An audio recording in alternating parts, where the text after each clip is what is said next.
Bien, buenas noches a todas y a todos. Muchas gracias por acompañarnos esta noche en este espacio que nos hemos inventado Paula y yo para leer a Daniel Ferreira y conversar algunas cosas también sobre Recuerdos del Río Volador y otras novelas de la pentalogía. Pues es un espacio sin ningún otro ánimo que compartir, como la emoción que nos da leer este escritor, que nos ha dado leer esta última novela. Y pues bueno, que sea nada más eso, como un compartir nuestro gusto por la lectura, por la literatura colombiana. Eh, Paula, pues démosle la bienvenida a las personas que nos acompañan en este momento y las que nos van a ver luego en la grabación. Y creo que luego podríamos ya comenzar con esto que hemos pactado como orden de la sesión. Gracias, Lea. Sí, pues muchas gracias a los que aceptaron a los y las que aceptaron esta invitación para estar acá conversando sobre esta última novela de la pentalogía infame de Colombia de Daniel Ferreira, Recuerdos del Río Volador. Lea y yo somos unos enamorados de la obra de Daniel Ferreira y teniendo en cuenta ese amor, pues quisimos hacer esta conversación a manera de homenaje, con un poco de nostalgia, pero también con alegría, pues porque hay que esperar que sigue de la obra de Ferreira, pero por ahora digamos que este proyecto está terminado, lo que nos da también pues mucha alegría por el escritor, pero pues también como toda lectura que a uno le gusta mucho, uno no quiere que termine y por eso también le pusimos así a la conversación. Esta historia no tiene final, queremos que no tenga final, que haya mucho Ferreira para rato, pero la pentalogía terminó y bueno, queremos hablar un poco de lo que eso significa con Recuerdos del Río Volador. Yo voy a empezar hablando un poco sobre esta pentalogía, precisamente sobre las 5 novelas, para ya instalarnos completamente en la última, que es Recuerdos del Río Volador.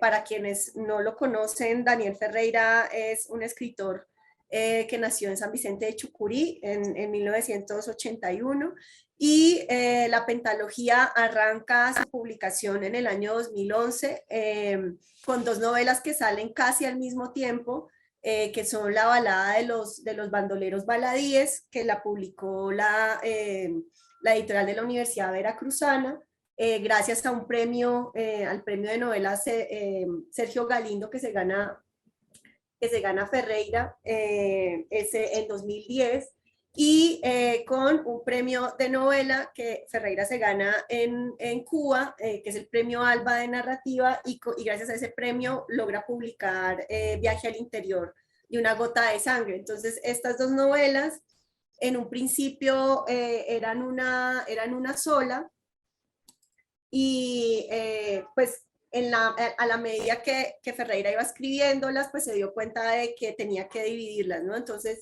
este proyecto, que era uno en un principio, pues se divide en 2 y de allí sale La balada de los bandoleros baladíes y Viaje al interior de una gota de sangre. Y luego se gana el premio Clarín de novela en el 2000, y en el 2015, gracias a ese premio, se publica en Alfaguara, Argentina, La rebelión de los oficios inútiles. Y gracias a este premio y a la publicación de Alfaguara en Argentina, la obra de Ferreira logra entrar en Colombia, y Alfaguara empieza a publicarlo y a reeditar pues sus obras anteriores. Entonces, Rebelión de los Oficios Inútiles es del 2015 y a esa le sigue El Año del Sol Negro del 2018. Y bueno, ya llegamos a Recuerdos del Río Volador este año. Y como ya lo han dicho varios, pues a medida que publica Ferreira, pues aumenta el número de páginas, aunque bueno, Recuerdos no le ganó El Año del Sol Negro. El Año del Sol Negro. También hay que decir que, bueno, hay un libro además de esas cinco novelas, hay un libro de Ferreira, otro libro de Ferreira en la editorial de la Universidad Veracruzana, que es Amistad de La Habana, que salió el año pasado y que recoge los diarios que Ferreira llevó durante dos viajes que hizo a Cuba. Aparte de eso, pues ya, y ya para entrar como en el propio tema de la pentalogía, lo que sentimos es cómo en esta pentalogía Ferreira va de adelante hacia atrás, reconstruyendo todo el siglo XX, en Viaje al interior de una gota de sangre y en La balada de los bandoleros baladíes. Eh, Vemos desde los primeros años de la primera década del siglo XXI, es decir, 2001, 2002, es decir, la peor década o el peor momento del paramilitarismo en Colombia, y luego el viaje al interior de una gota de sangre hay un énfasis más como en el enfrentamiento entre guerrilla, ¿no?, y paramilitares. Pero yéndose más para atrás, en Rebelión de los Oficios Inútiles ya hay un énfasis en la década del 70, y toda la búsqueda por recuperar tierras, ¿no?, y luchar por las tierras entre los 50 y los 70. También aparece la importancia del periodismo, ¿no?, como un medio de denuncia, y a los periodistas también como unas personas muy comprometidas con su medio y con la denuncia. Aparece el periódico La Gallina Política, y que es que el periódico también va a ser muy importante, Recuerdos del Río Volador, con La Mancha Negra. Y en el año del Sol Negro nos vamos a ir a principios del siglo XX con la última batalla que definió la Guerra de los Mil Días, que fue la batalla de Palo Negro. Y en Recuerdos del Río Volador nos vamos a encontrar con la reconstrucción de toda la primera mitad del siglo XX en Colombia. El protagonista, que es Alejandro Plata, nace en 1909, y pues de ahí en adelante nos vamos a encontrar historia e historias que van básicamente hasta la muerte de Jorge Eliezer Gaitán en el 48, y la novela pues va a seguir unos años, unas décadas más adelante con los testimonios de algunos de personajes, de otros personajes de la novela. Vamos, Leandro nos va a explicar cómo escogimos los fragmentos, ¿no?, que Que vamos fue a leer. una tarea difícil, ¿no? Sí. Dale, Lea. Bueno, pues nosotros tomamos como una decisión, tal vez arbitraria, pero creo que muy en consonancia con esta como emoción que nos ha dado leer esta novela. Tiene que ver con que nos llamó mucho la atención que no solo en esta novela, sino también, por ejemplo, en El Año del Sol Negro, se retomen los diarios, se retomen las cartas, ¿cierto? Los epistolarios, pues como formas, diríamos, como muy tradicionales en la escritura, pero que se actualizan en la obra de Ferreira. Nos conmovieron las cartas, pues permiten, yo creo, que entrar en contacto con la intimidad de esos personajes, al menos en esta novela, ¿cierto? Se van a encontrar con, quienes no la hayan leído aún, se van a encontrar con cartas escritas por personajes y se van a sorprender como de la autenticidad de esas voces que se expresan allí. Tiene uno la impresión de estar leyendo en realidad como autores distintos, ¿no? Pero se trata de un trabajo muy interesante con las voces de esas como subjetividades. Piense que también las cartas ponen en evidencia, a nuestro modo de ver, una voluntad de estilo distinta a la de otros momentos de la novela, ¿cierto? Para lo que nosotros hemos comentado, están bellamente escritas, y en la selección que tenemos vamos a encontrar como distintos matices también en esas cartas, tonos muy dramáticos, otros muy cómicos, otros muy románticos tal vez. Hay algunos supremamente como impregnados de poesía también, entonces creo que esa como versatilidad de la escritura de las cartas vale también como criterio para contarles sobre la selección de lo que hicimos para leerles esta noche. Las cartas también, otro criterio sería que concretan la voz de un personaje, su subjetividad, su punto de vista. En esta idea de que la novela pues pone en diálogo distintas voces y lo interesante de la novela es que ponga como en escena esas distintas maneras de entender el mundo. Creo que las cartas en este sentido, las voces que se expresan en esas cartas cumplen una función muy importante y ese puede ser otro criterio de nuestra selección. Y finalmente, pues quisimos seleccionar cartas por cada una de las partes que conforman la novela. Acá tratamos de no hacer, pues, como de adelantarnos a ningún hecho de la obra, ¿cierto? Para no dañar como la lectura de quienes todavía no se han aproximado a ella. Trataremos, pues, como de no hacer eso, pero no lo garantizamos. Pero fuimos cuidadosos, yo creo, en esa selección de manera de no dañarle la lectura a nadie, sino todo lo contrario, provocarles a que entren en ella, a que la lean. Creo que estos criterios, lo que ya Paula dijo y lo que les queremos leer, que retomamos del libro, pues esperamos contribuyan como a ese propósito, a provocarles. Lea, voy entonces a arrancar con ese fragmento que presenta el río y después de eso podemos arrancar con las cartas.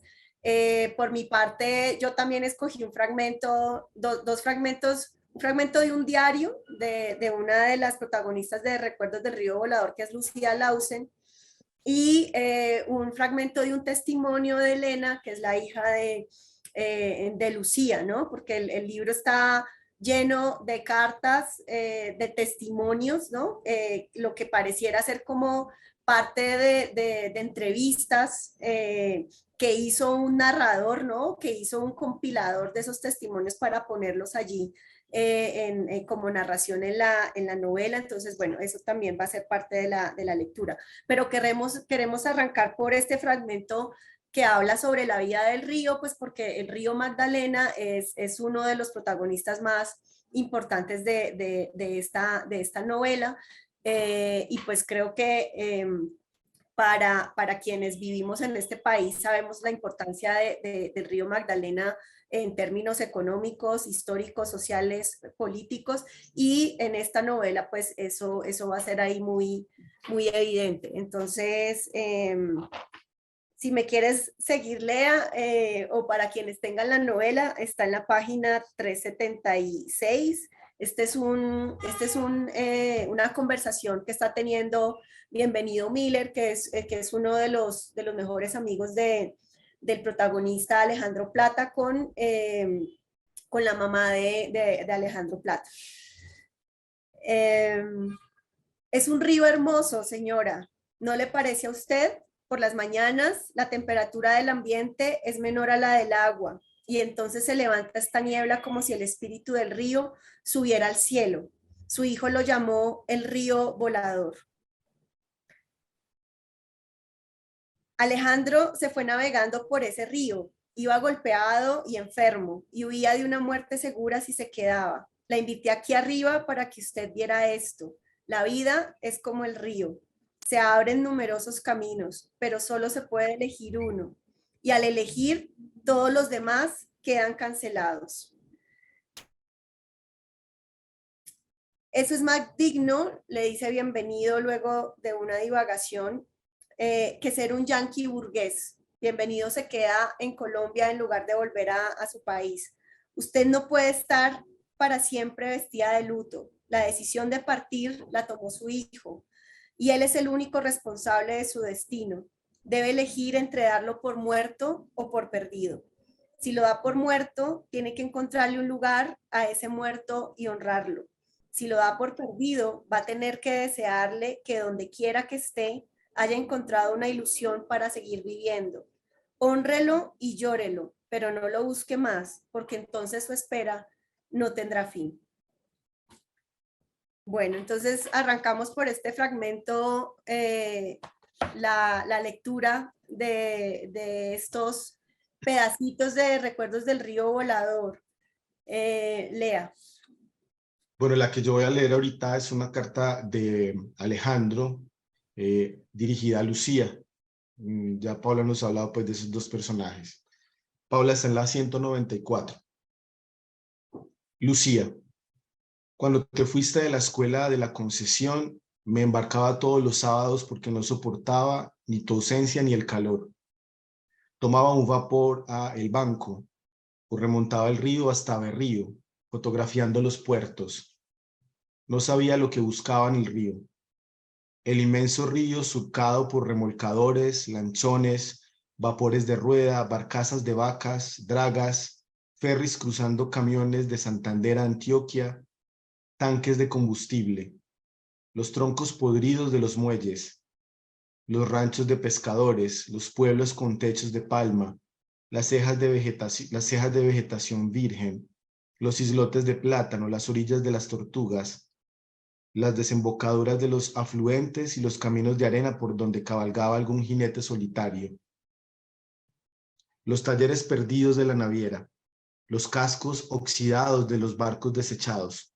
Tal vez buscaba solo estar flotando sobre el río, porque el río tranquiliza, sana, embruja, llama, tiene una voz como susurrante y también aliento, y vuela. El río con sus farvadas de garzas y sus ibis negros y sus caimanes hambrientos y sus tortugas acaloradas y sus peces pudriéndose en la orilla y sus muertos flotantes y sus fantasmas.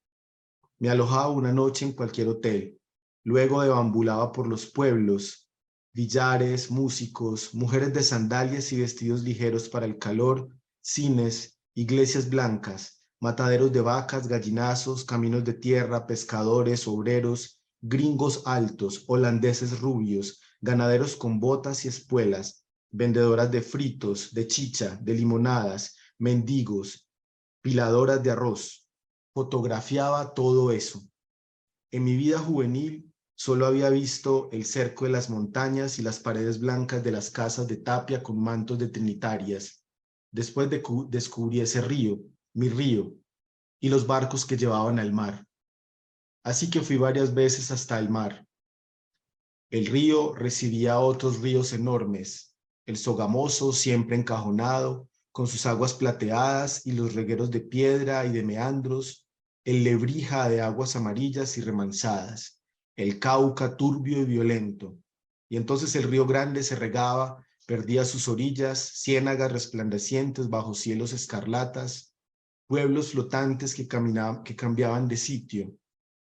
Fotografiaba el amanecer, esas tierras de aluvión, los bancos de garzas blancas y negras, los puertos con sus perros huesudos y contentos, y sus niños desnudos lanzándose al agua, las vajillas de barro y los bagres con rayas de tigre recién sacados del légamo, los cargadores de madera que cargaban el barco de vapor, los bultos de maíz y las ventas de frituras a lo largo de los muelles, las mujeres morenas con las cabezas cubiertas de pañoletas de seda y arriba los cielos de cirros, los nimbos de oleajes de nubes sobre los pueblos desperdigados en la ribera.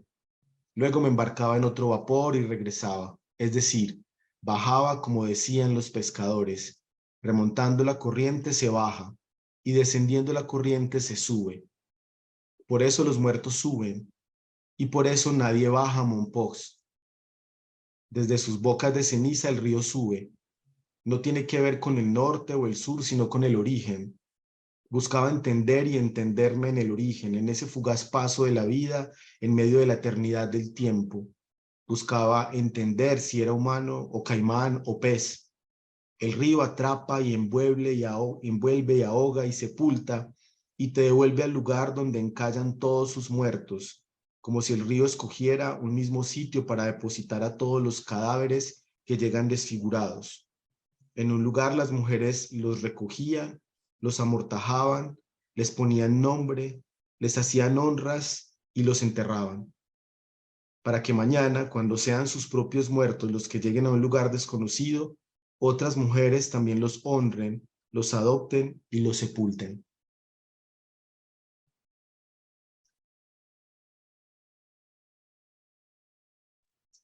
Bueno, sigo yo Esta es una carta de Lucía en la página 263. Mi querido Alejandro, apenas me acostumbraba a tu presencia y ya estoy de nuevo sin ti. ¿Por qué tenías que marcharte? Por lo imprevisto de tu partida, no alcancé a decirte cuánta felicidad has traído a mi vida. Llegaste después de que las sombras rodearan este valle. Te vas y cae la niebla sobre la casa. Nomás te vas, parece que el cielo llora y me hace llorar en su deslave. Lo poco que alcanzaste a explicarme es que volverías después de que concluyera la obra del campamento holandés en Casabe. Dijiste que no tardarías, que eran solo unos meses, pero ya van 6 y no he tenido noticias de ti. Dijiste que después de concluir esa obra volverías para vivir conmigo. Yo te estoy esperando desde entonces.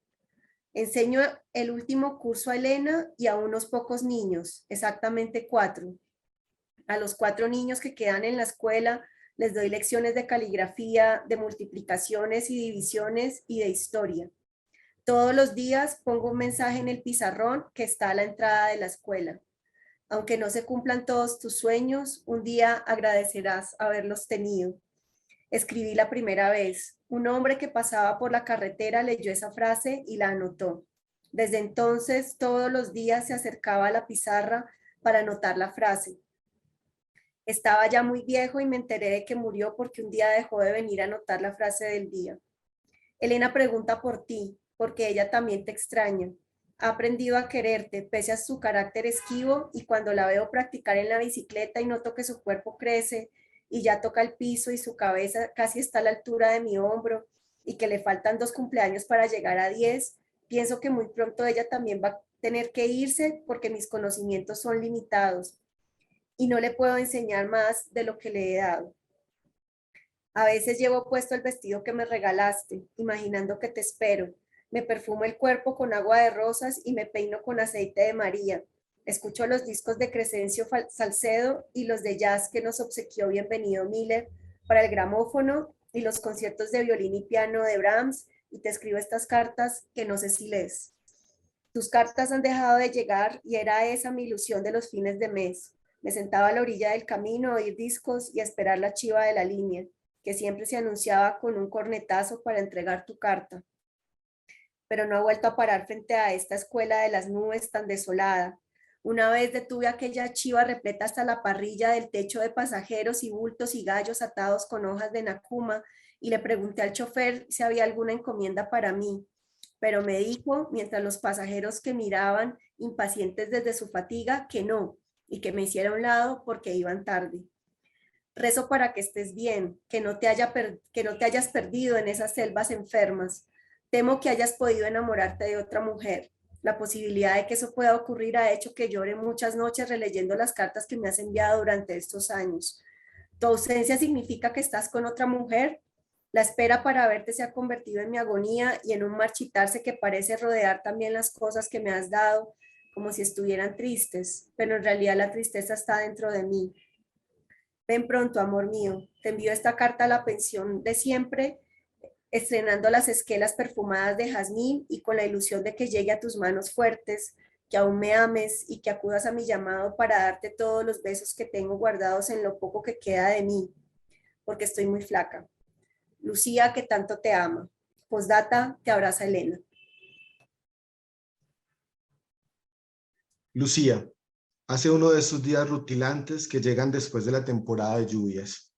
Quisiera salir a bañarme a baldados en el patio, pero no puedo. Tengo paludismo.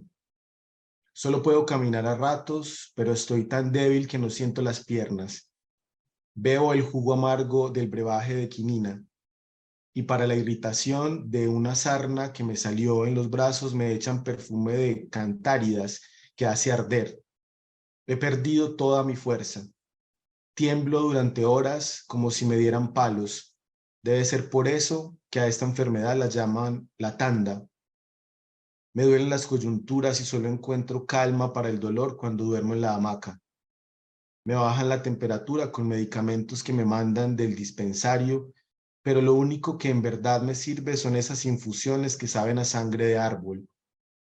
Una vecina tiene un palo de quina en su solar y trae las cortezas y prepara el brebaje para mí en una olla abollada. Después de beber esa sustancia rojiza, la fiebre se va y empiezo a sudar frío, y ese sudor es la antesala del alivio. Después intento comer y escribir esto, y puedo hablar y hasta me dan ganas de fumar y bañarme a baldes y quitarme el olor a perro mojado. Pero la fiebre vuelve. De eso llevo ya casi un mes. El puerto está lleno de gringos petroleros que dejan una hilera de carros estacionados a lo largo de la calle del Molino. Andan por todos lados, en las tabernas, porque el año entrante empieza la nacionalización y están negociando el traslado de cargos a una nueva compañía, tal vez porque ellos no se piensan ir. Los petroleros van a vender cara al gobierno la infraestructura que ya es obsoleta y harán nuevas compañías para aumentar la producción de los campos petroleros con los holandeses del otro lado del río. Cuando pueda caminar sin riesgo de caerme, iré a buscarte a la escuela. A veces, como hoy, en días despejados, puedo ver desde mi ventana en la distancia la punta de la cordillera y pienso en ti. Todo esto de las fiebres no es un trance nuevo, es como un viejo demonio conocido que está de visita. Cuando estoy en el delirio me veo a mí mismo envuelto como un capullo en la hamaca y le hablo a mi doble y le cuento de ti. Mi encuentro con ese extraño visitante empezó hace muchos años cuando me perdí en las selvas de Lopón. Aprendí a vivir con la ausencia de los seres queridos. Sentía que mi felicidad tenía que estar en otras cosas, distintas al cuerpo y la compañía de una mujer.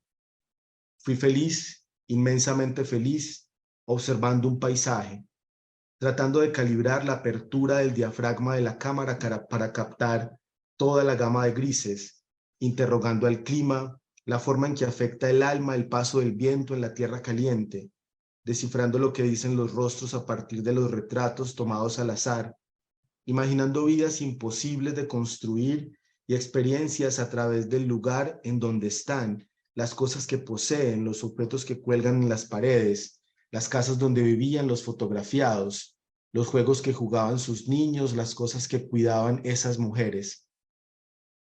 Los viajes que emprendo son para eso, para estar solo y enfrentarme a la ausencia de los demás. Pero me descubro extrañándote en este viaje. Contigo entendí que el amor se compone de alegría, miedo, cólera, buenos recuerdos y amaneceres sudorosos. Está al principio y al final de todo. Y a la gente sin amor es mejor no encontrarla.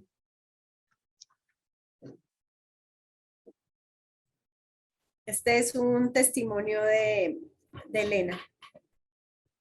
Tal vez lo intuíamos, que la felicidad era eso, unos cuantos juegos, espantar el miedo con la compañía, un nido nunca hecho de ladrillos, sino de lazos invisibles que nos hacen más fuertes y nos alientan a vivir. Una investigación entomológica, una clase de bicicleta para acabar con las rodillas magulladas y sorbiendo mocos en la orilla del camino, y ellos riéndose como novios, riéndose de mí que moqueaba, porque caerse y levantarse una y otra vez en la bicicleta era otra forma de disciplinar la vida. Pero no sabíamos que la felicidad durara tan poco y que solo la podríamos entender con la memoria. Recuerdo los almuerzos bajo el árbol de totumo. Recuerdo que llevábamos un mantel y nos sentábamos con los platos llenos de delicias que habían hecho entre los dos, ayudados por un recetario español que él le había traído como obsequio de uno de sus viajes, el practicón. El árbol del totumo arriba y nosotros comiendo a su sombra. Hay cosas de las que mi mente no ha guardado los nombres, pero sí sus sabores. Recuerdo las más simples, pero no las más complejas. Los panes rojos que llamaban liberales, las valvas y los mejillones en lata. Recuerdo el vino con pedacitos de manzana picada que no me dejaban probar. Recuerdo que él hacía sonar el gramófono y se ponía a bailar con ella, juntos, muy pegados, muy despacio, como si se susurraran cosas al oído, bajo el árbol, tangos de Gardel, valencianas de España y esas cumbias de Crescencio Salcedo y de José Benito Barros grabadas en unos discos pequeños que él había comprado. Recuerdo la múcura. La múcura está en el suelo. Ay, mamá, no puedo con ella. Me la llevo a la cabeza. Ay, mamá, no puedo con ella. Me la pongo en la cintura. Ay, mamá, no puedo con ella. Y es que no puedo con ella. Bailaban, él con el sombrero de ella escondido en la espalda, ella remangándose el ruedo del vestido para mover mejor las rodillas. Cuando estaban cerca, se rozaban los labios, se susurraban secretos, bailaban cada vez más cerca y se olvidaban de mí. Y yo los ignoraba de lejos, dedicada a las papas fritas con salchicha y mayonesa, y luego intentaba avanzar unos metros más en la bicicleta. Volvía a caerme, me encaramaba, avanzaba, perdía el equilibrio, caía, reiniciaba, me impulsaba, no lograba frenar. Hay niña que se rompió tu mucurita de barro. Embestía una piedra y salía volando sobre la alfombra de fresas que bordeaba la carretera de tierra. Fue Pedro quien me ayudó. ¿Para qué me hiciste llamarlo? Acuclillada me soplaba las rodillas raspadas, los miraba y ellos estaban besándose otra vez. Entonces miraba para otro lado y ellos que habían estado jugando a ignorarme, me observaban, se reían entre sí, comentaban mi actuación y seguían bailando bajo el árbol, ahora la piragua, de José Benito Barros. Alejandro era el mejor candidato para ser mi padre, pero yo sabía que no lo era. Me negué a aceptarlo al comienzo, no aceptaría a cualquier padre, fui odiosa con él, tiré los primeros regalos, no los dejaba dormir juntos, pero él nunca me desafió, ni desorientó el amor de mi madre por mí.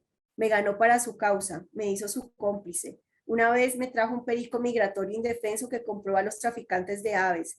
El perico no volaba porque le cortaron las alas, se quedaba muy quieto en el hombro. Lo llevé a pasear por la carretera y cuando pasábamos por el barranco de Chanchón, el perico vio el abismo y se arrojó, y yo no pude hacer nada. Para calmar mi llanto, Alejandro me dijo que los pericos eran mensajeros y podían ir al otro mundo y revelarnos secretos, y que el día menos pensado lo verían pasar con otra bandada de pericos. Aún hipaba cuando acepté esa hipótesis. Admiraba su ingenio para crear inventos, cosas extrañas como el laboratorio del revelado de fotos, la pericia para iluminar todas las caras de un huevo con reflejos de luz en paneles de telas blancas, ejercicio que hacía para enviar a Nueva York los trabajos de su clase de fotografía por correspondencia. Después de 2 años de visitas intempestivas, noté que su presencia mejoraba no solo el carácter de mi madre, sino su deseo de hacer cosas nuevas que rompieran las rutinas establecidas por una vida aislada de todo. Cuando él estaba, le volvían a ella las ganas de ir a caminar a sitios de difícil acceso, como las cataratas y las cuevas cercanas, y los lagos y los mogotes y los pueblos por los que había vivido siendo maestra de escuela rural. Cambiaba la forma y el color de su cabellera roja sideral. Se embellecía, rejuvenecía. Cuando él se fue y ya no volvió, nos quedamos solas en medio del camino. Vivíamos en el miedo pensando que nadie nos podía poder proteger y tuvimos que defendernos a nosotras mismas. No tengas miedo, aquí estoy, me dijo mi madre enseñándome a desafiar la niebla. Recuerdo esa frase, la decía siempre que notaba cerca de mí al demonio del miedo. La dijo el día que Alejandro se marchó y nos quedamos viendo la chiva de la línea que se lo llevaba entre la niebla. No tengas miedo, aquí estoy, cuando caía la niebla y borraba la casa. No tengas miedo, aquí estoy, cuando oíamos en la noche pasar la volqueta. No tengas miedo, aquí estoy, cuando oíamos voces de caminantes nocturnos y creíamos que iban a venir a quemar nuestra casa como habían quemado la de nuestros vecinos. No tengas miedo, aquí estoy, cuando la gente armada llegaba a la escuela y hacían una parada para comer después de matar. Ella los echaba. Eso es una madre, una mujer que espanta la niebla. Y yo sí quería ser como ella era.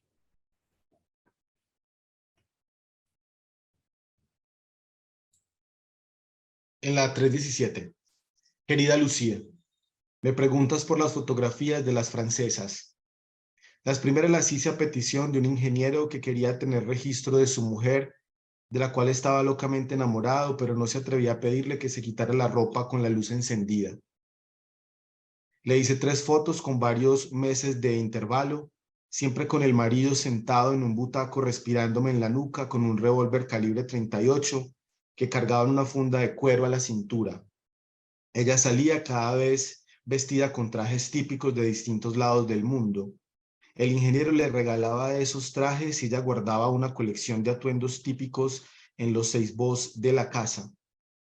Pero quería una foto especial, me dijo en privado, y era la de su esposa completamente al natural. La mujer entró al estudio con una bata de satín plateado que dejó resbalar de sus hombros y caminó enseguida con su pubis erizado hasta encontrar lugar bajo la luz. Yo solo pasaba saliva porque era una mulata del Sinú descomunal y bronceada. Tuve el valor para hacerle solo 3 fotografías, una de frente y otra de perfil y otra acostada. Cuando le entregué las copias al tipo, corrió a mostrárselas a todo el mundo. Así que la gente comenzó a hablar a sus espaldas de los cuernos de búfalo que dizque le había puesto ella a su marido con el fotógrafo que le hizo tan íntimos retratos. La imprudencia fue del marido, porque él mismo se emborrachó y perdió las copias con las que presumía del cuerpo de su mulata.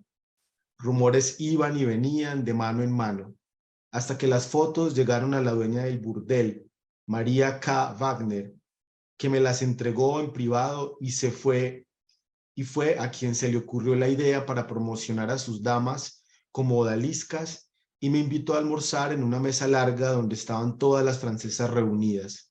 Y allí, delante de sus muchachas y de medallones de bagre frito, la matrona, María K., me explicó que se habían enterado de que yo era buen fotógrafo de variedades y mostró las fotos de la mujer del ingeniero con trajes típicos y sin trajes. Como ellas querían mejorar la experiencia de su local y difundir la fama entre los extranjeros del puerto, explicó, querían saber cuánto iba a costarles fotografiarlas a todas así, pero con sus mejores ajuares o sin ajuares, según los gustos, procedencias y ahorros de cada una. Yo me quedé con el vaso de cerveza helada empinado, conteniendo al bobo que llevamos por dentro los de la familia Plata y que tenemos que amordazar cada tanto para que no tome el mando. Ante un silencio efervescente que María K. consideró muy prolongado y teniendo en cuenta quizá que les iba a costar una fortuna, la matrona con su lunar pintado junto al ojo derecho me explicó que podrían pagarme en plata o en especie. Como ya estaba en marcha el concurso de fotografía del Club Fotográfico del Puerto, les propuse hacerlas gratis, siempre que me dieran permiso para presentar las mejores al concurso y si ganaba nos repartiríamos el premio, mitad para el burdel, mitad para mí. Ellas lo discutieron a gritos y finalmente aceptaron, pero para mi seguridad me sugirieron no enviar las fotografías con mi nombre, porque algunas de las muchachas eran favoritas de los hombres fuertes de la patronal, quienes se sentían con derecho sobre las mismas y me podían pegar un tiro, así que nos pusimos a tomar ron con soda, limón, hielo y lavanda y romero machacado. Al final estábamos todos tan embotados con ese perfume y el sol que se metía diagonal y nos pegaba en la cara en el centro del salón que decidimos que me llamarían Casanova, como el libertino que no soy, y cerramos el trato con solo una condición si quedábamos seleccionados. La exposición debía hacerse en el propio burdel y en quincena para poder organizar un fandango con las protagonistas vestidas con los mismos trajes junto a una corte de enanos y músicos, además de lectura de naipes y piñatas repletas de postales pequeñas de esas fotos dentro de cajitas de música con la melodía de la Internacional. Cobrarían la entrada y con el recaudo podrían pagar la fiesta y las copias del revelado. Yo no tenía problema en no cobrarles las copias, por la sencilla razón de que el bobo que llevo por dentro ya había tomado el control mirando a esas francesas despampanantes que habían empezado a probarse los trajes y a intercambiarse las prendas. María K. Wagner me preguntó si me casaría con ella. Yo le dije que sí, siempre que fuera una buena mujer. Ella dijo entonces algo que no olvidaré.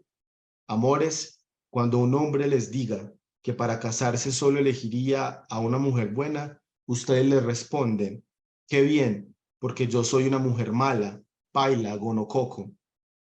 Así que esa es la explicación rápida de aquel escándalo por el que ese ingeniero después me disparó un tiro creyendo que yo era el amante de su mujer y tuve que esconderme hasta que Neper nos citó y le pude devolver las copias. Eso fue hace años, te envío copia de las fotos de las francesas.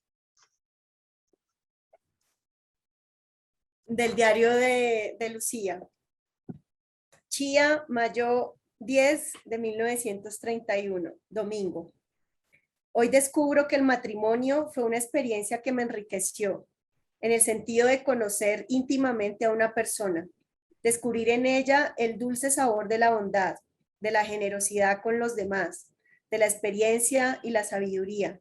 Tantas virtudes que encontré en Miguel A., pero aún así una mujer puede desaparecer de la vida pública fácilmente al casarse, pero un hombre es requerido constantemente y no puede renunciar a esa vida por formar un hogar. Hoy vino a mi casa, estuvo viéndome dar clases, luego comimos y se fue dejándome una carta. En ella me expresa la visión que tiene de lo que ocurrió entre nosotros, este enfriamiento. En resumen, desde su perspectiva. Él quiere tener una familia, pero yo no. Yo también tengo ya suficiente claridad al respecto. Él no va a dejar la política y yo no pienso volver a Bogotá a ser el ama de casa de un político. Me gusta ser maestra, pediré traslado. Este matrimonio civil a los dos nos deja un sabor agridulce. El día en que nos casamos yo llevaba guantes de ámbar y redecillas sobre la cara y a él de etiqueta le sudaban las manos.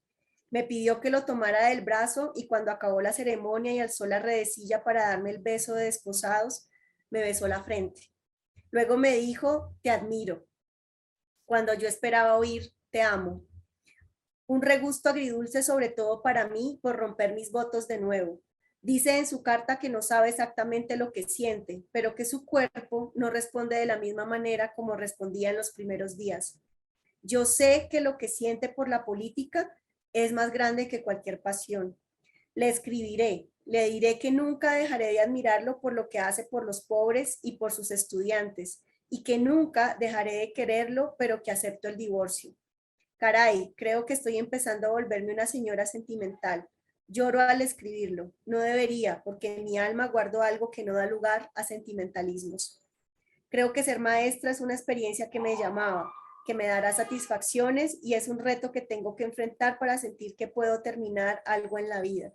Lo más importante es que debo estar conforme con mi conciencia, cuidar mi alma y mi mente y salvaguardar esa parte estrechísima de espacio pero amplísima de espíritu donde busco a Dios.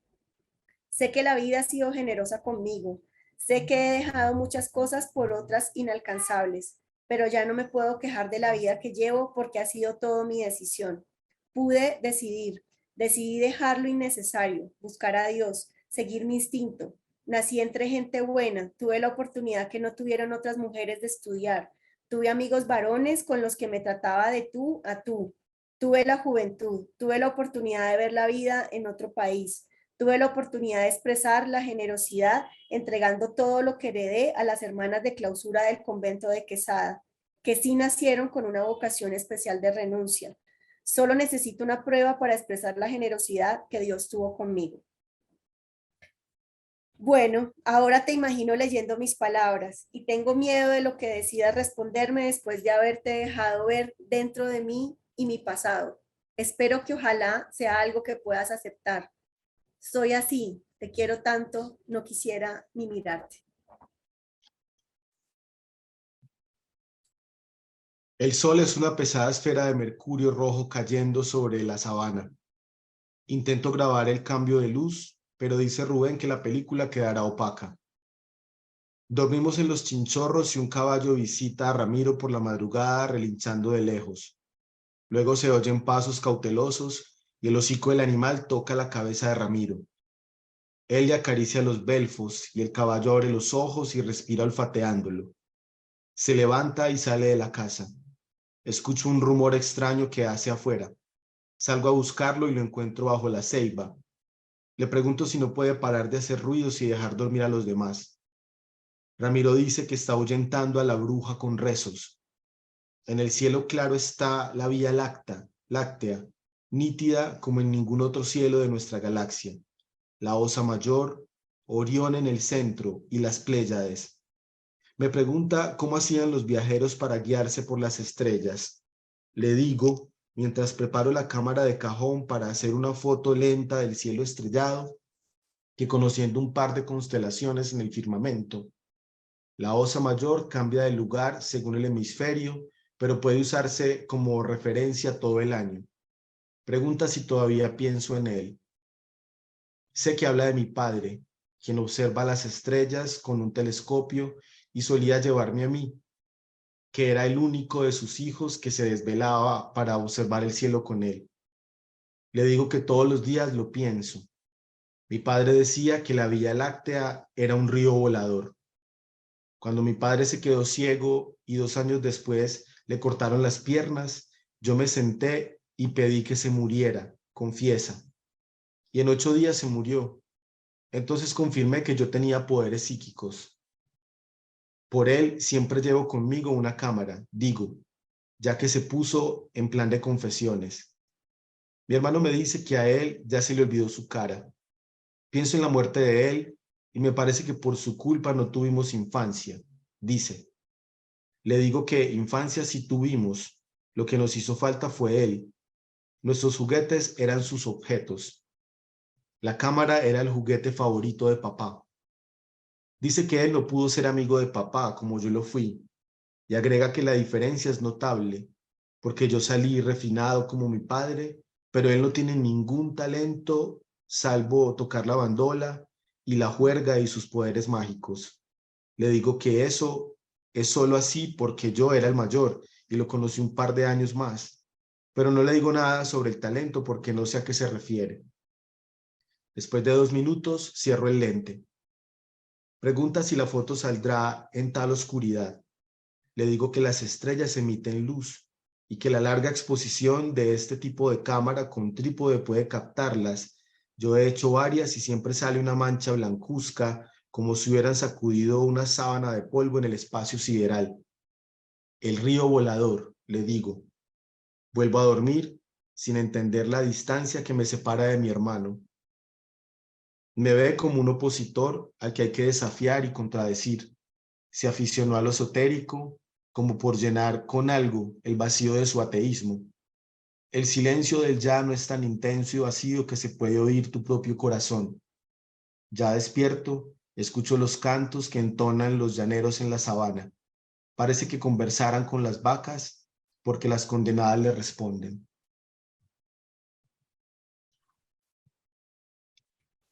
Bueno, y esta es la última carta que voy a leer, eh, que, bueno, no es una carta, es otra entrada del diario de Lucía, de octubre 10 de 1958, viernes. Fingí ser una madre, pero ¿qué es ser una madre? Una madre es alguien que no da lo que puede, lo da todo, lo mejor de lo poco que tenga, lo mejor de sí para otros. Yo sentía por ella solo amor y alegría por sus progresos en las letras y asombro por su destreza en las matemáticas y en las ciencias naturales.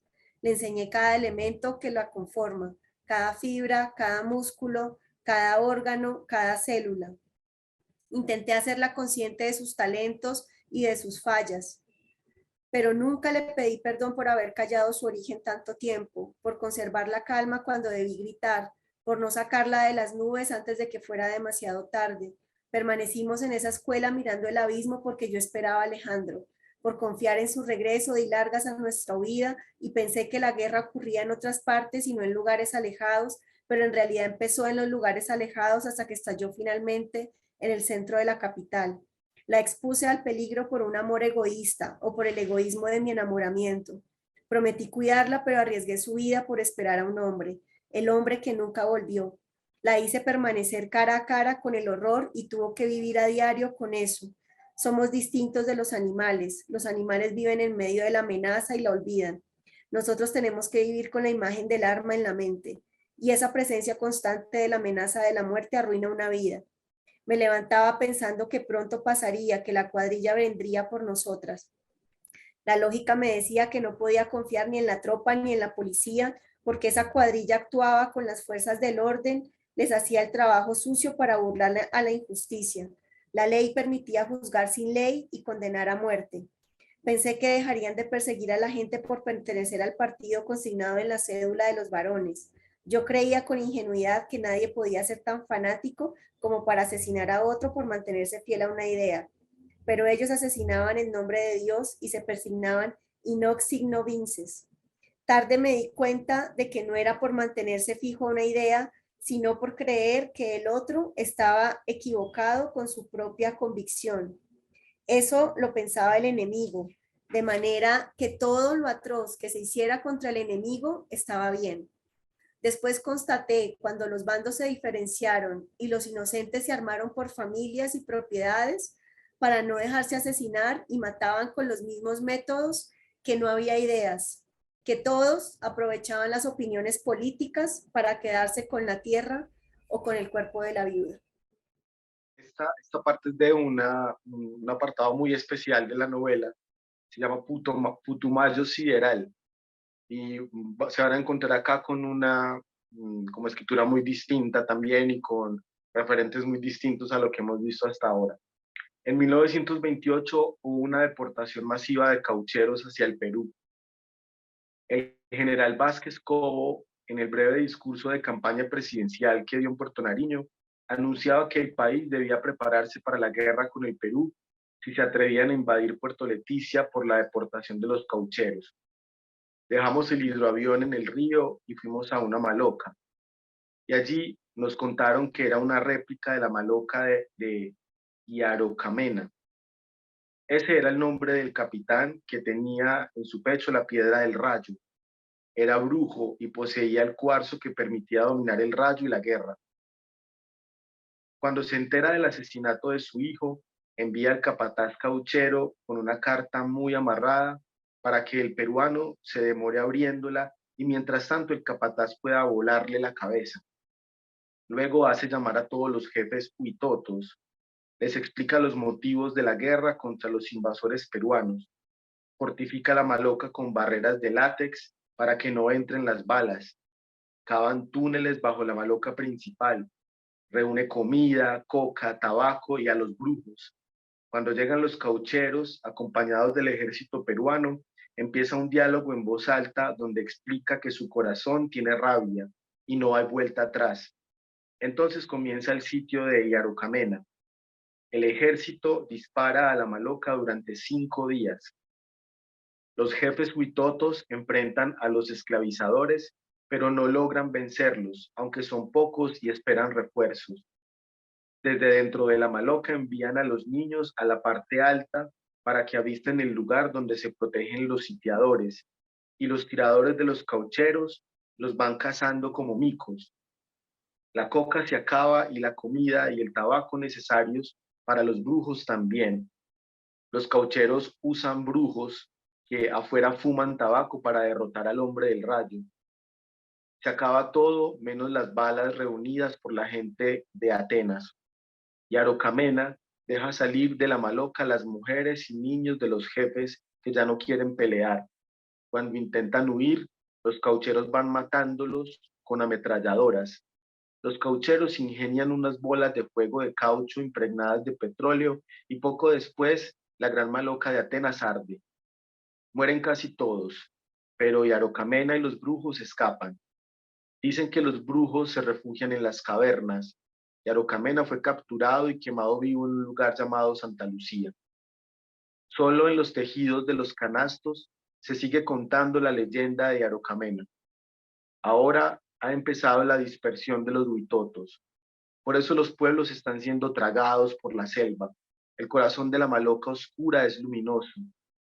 Hay una hoguera de 2 metros de altura donde cabe el mundo entero. Si miras las formas que vienen del juego, verás la bóveda celeste, el río volador y eterno, el origen de tus padres y abuelos. Y cierro con este fragmento ya de un pasaje muy avanzado de la novela. Ni siquiera me reconocerías si me vieras. En la cara hay un parche de pirata que cubre el ojo desviado por los golpes de la mazmorra, un ojo frío que parece indiferente como los de las iguanas, bolsas en los párpados, órbitas de ojeras, huellas de hematomas, una cicatriz en la barbilla que te imprime ese aire de dureza que en el fondo sabes que no tienes, sino que estás muy flaco. Marcas que dejaron en el cuerpo el paludismo, los golpes y el tiempo fugaz donde estamos flotando.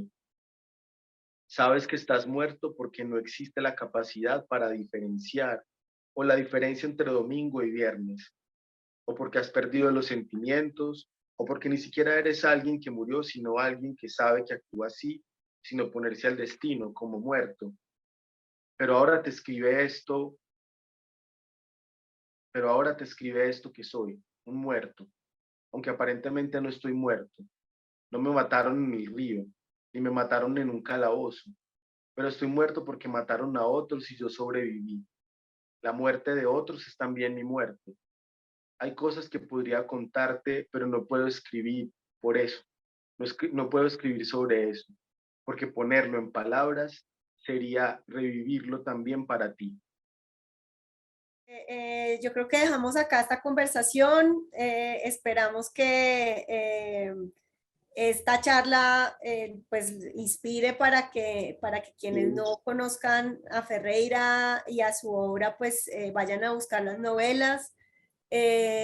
Yo creo que los fragmentos que hemos leído también buscaban como hacer conciencia acerca de esa escritura de Ferreira y de cómo de muchas maneras sus novelas hacen ver la lectura como un acto en donde el lenguaje tiene todo el sentido del mundo y en donde el lector debe ser como alguien muy atento como a a la ruta que propone ese lenguaje o a la ruta que proponen las palabras. Debemos estar siempre muy atentos como a ese universo lingüístico creado por Ferreira, con Sí, todo el conocimiento del mundo, con una recuperación también de términos, ¿no? Muy del momento que está recreando, y eso también supone retos para el lector, que sin embargo no interrumpen como el disfrute de la lectura precisamente por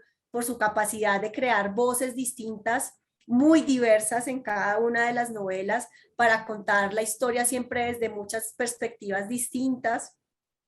Entonces, bueno, esperamos que esto haya servido como invitación a conocer esta obra.